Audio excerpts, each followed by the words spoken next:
Hello friends, welcome to Paru's world. Paru's വേൾഡിൻ്റെ പുതിയൊരു വീഡിയോയിലേക്ക് എല്ലാവർക്കും സ്വാഗതം. അപ്പോൾ തമ്പനയിൽ കണ്ടപ്പോൾ തന്നെ നിങ്ങൾക്ക് കാര്യം മനസ്സിലായിട്ടുണ്ടാവുമല്ലോ. നമ്മളിത് നല്ലൊരു തട്ടുകട സ്റ്റൈലിൽ നല്ല ക്രിസ്പി ആയിട്ടുള്ള പരിപ്പുവട റെസിപ്പി ആയിട്ടാണ് വന്നിട്ടുള്ളത് കേട്ടോ. അപ്പോൾ ചാനൽ ആദ്യമായിട്ട് കാണുന്ന കൂട്ടുകാരുണ്ടെങ്കിൽ ഒന്ന് സബ്സ്ക്രൈബ് ചെയ്ത് സപ്പോർട്ട് ചെയ്യണേ. നമുക്ക് പെട്ടെന്ന് തന്നെ വീഡിയോയിലേക്ക് പോയാലോ. അപ്പോൾ പരിപ്പുവട ഉണ്ടാക്കാനായിട്ട് ഞാൻ ഏകദേശം 1 കപ്പ് കടലപ്പരിപ്പ് വെള്ളത്തിലിട്ടിട്ട് ഒരു 7 മണിക്കൂർ കുതിർത്തെടുത്തിട്ടുണ്ടായിരുന്നു കേട്ടോ. അപ്പോൾ നന്നായിട്ട് കുതിർത്തി കഴുകി വാരിയെടുത്ത പരിപ്പ് നമ്മൾ അരച്ചെടുക്കാൻ വേണ്ടി പോവുകയാണേ. അപ്പോൾ ഞാനത് മുഴുവനായിട്ടും ഒരുമിച്ച് അരയ്ക്കുന്നില്ല, ഒരു 3 സ്റ്റെപ്പായിട്ടാണ് ഞാനത് ചെയ്തെടുക്കുന്നത് കേട്ടോ. അപ്പോൾ ഞാൻ ഏകദേശം ഒരു 1/4 ഭാഗത്തോളം പരിപ്പ് ഇതുപോലെ ജാറിലേക്ക് ഇട്ട് കൊടുത്തിട്ടുണ്ട്. ഇനി ഇതിനെ ഞാൻ നന്നായിട്ട് അരച്ചെടുക്കുന്നുണ്ട് കേട്ടോ.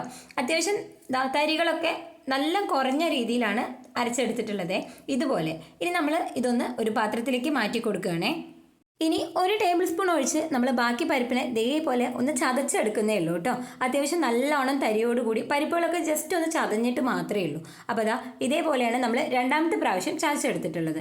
അപ്പോൾ നേരത്തെ നമ്മൾ ചതച്ചയിലേക്ക് ഇതും കൂടെ മാറ്റി കൊടുക്കുകയാണേ. അപ്പോൾ ഇതേപോലെ നമ്മൾ ഇട്ട് കൊടുത്തു. ഇതുപോലെ നമ്മൾ ചെയ്തെടുക്കുകയാണെങ്കിൽ നമ്മുടെ പരിപ്പ് വട നല്ല ക്രിസ്പി ആയിട്ട് വരും കേട്ടോ.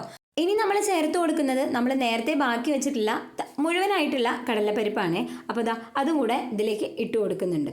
ഇപ്പോൾ ഏകദേശം നമ്മുടെ പരിപ്പ് മുഴുവനായിട്ട് നമ്മൾ അരച്ചും ചതച്ചും ഒക്കെ ആയിട്ട് എടുത്തിട്ടുണ്ട്. ഇനി നമുക്ക് ഇതിലേക്ക് വേണ്ട സവോള, ഇഞ്ചി, പച്ചമുളക്, വെളുത്തുള്ളി, കറിവേപ്പില, അപ്പോൾ ഇത്രയും സാധനങ്ങൾ ഞാനിതാ ഇതുപോലെ പൊടിയായിട്ട് അരിഞ്ഞു വെച്ചിട്ടുണ്ട് കേട്ടോ. അപ്പോൾ നമ്മൾ പരിപ്പ് വടയ്ക്ക് ഉള്ളി അരിയുമ്പോൾ കുറച്ചൊരു കനത്തിൽ അരിഞ്ഞോളൂ. എന്താണെന്ന് വെച്ചാൽ നമ്മൾ പരിപ്പ് വട മൊരിഞ്ഞ് വരുന്ന സമയം കൊണ്ട് ഉള്ളി പെട്ടെന്ന് തന്നെ കറുത്ത് പോകാനുള്ളൊരു സാധ്യതയുണ്ട്. അങ്ങനെയാണെങ്കിൽ നമ്മുടെ പരിപ്പ് വടയുടെ ടേസ്റ്റ് ആകെ മാറിപ്പോകും കേട്ടോ. അപ്പോൾ എല്ലാം നമ്മൾ ഈ പരിപ്പിലേക്ക് ചേർത്ത് കൊടുക്കുകയാണേ. ഓരോന്നായിട്ട് നമ്മളിതുപോലെ ഇട്ട് കൊടുത്തു.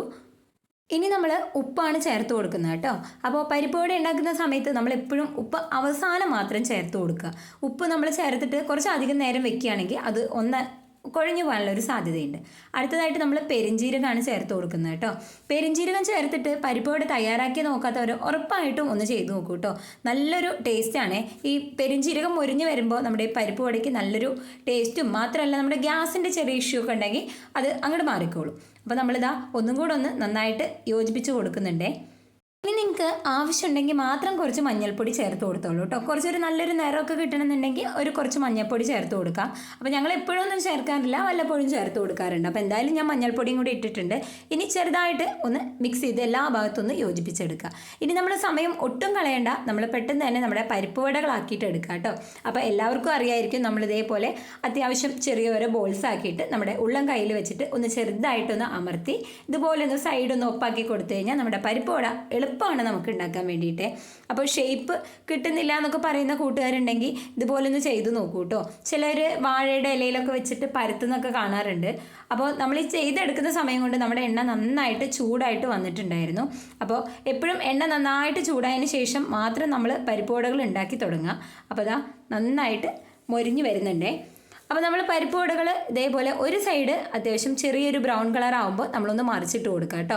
ഒരിക്കലും നമ്മൾ ഒരു സൈഡ് നല്ല മൊരിഞ്ഞതിന് ശേഷം മറ്റേ സൈഡ് ചെയ്യരുത്. ഇതേപോലെ നമ്മൾ പല പ്രാവശ്യമായിട്ട് ഇങ്ങനെ മറിച്ചിട്ടിട്ട് നന്നായിട്ട് മൊരിച്ചെടുക്കുക. അപ്പോൾ എപ്പോഴും ചെറിയൊരു തീയിൽ വെച്ചിട്ട് മാത്രം പരിപ്പ് വട ഉണ്ടാക്കി എടുക്കുക. അങ്ങനെയാണെങ്കിൽ നമുക്ക് നല്ല മൊരിഞ്ഞതും ക്രിസ്പി ആയിട്ടുള്ള പരിപ്പ് വട കിട്ടും. അപ്പോൾ നമ്മുടെ ഏകദേശം 2 സൈഡും അത്യാവശ്യം നന്നായിട്ട് മൊരിഞ്ഞ് വന്നിട്ടുണ്ടേ. അപ്പോൾ നമ്മളിതാ എണ്ണയിൽ നിന്ന് കോരിയെടുക്കുകയാണ്. അപ്പോൾ എല്ലാവർക്കും കൂട്ടുകാർക്കും ഇന്നത്തെ വീഡിയോ ഇഷ്ടമായെന്ന് വിചാരിക്കുന്നു. ഈ ഒരു മെത്തേഡിൽ നിങ്ങൾ ഇതുവരെയും പരിപ്പ് വട തയ്യാറാക്കി നോക്കിയിട്ടില്ലെങ്കിൽ ഉറപ്പായിട്ടും തയ്യാറാക്കി നോക്കുക കേട്ടോ. അപ്പോൾ നമ്മുടെ കൂട്ടുകാർ സ്കൂളൊക്കെ വിട്ട് വരുമ്പോഴത്തേനും ഇതുപോലത്തെ കടികളൊക്കെ ഉണ്ടാക്കിയാൽ നല്ല സന്തോഷമായിരിക്കും അല്ലേ. അപ്പോൾ എന്തായാലും ചാനൽ ഇഷ്ടപ്പെട്ട് കഴിഞ്ഞാൽ സബ്സ്ക്രൈബ് ചെയ്യുക. കൂടാതെ ലൈക്കും ഷെയറും ചെയ്യാൻ മറക്കരുത്. വ്യത്യസ്തമാർന്ന മറ്റൊരു വീഡിയോയുമായി കാണാം.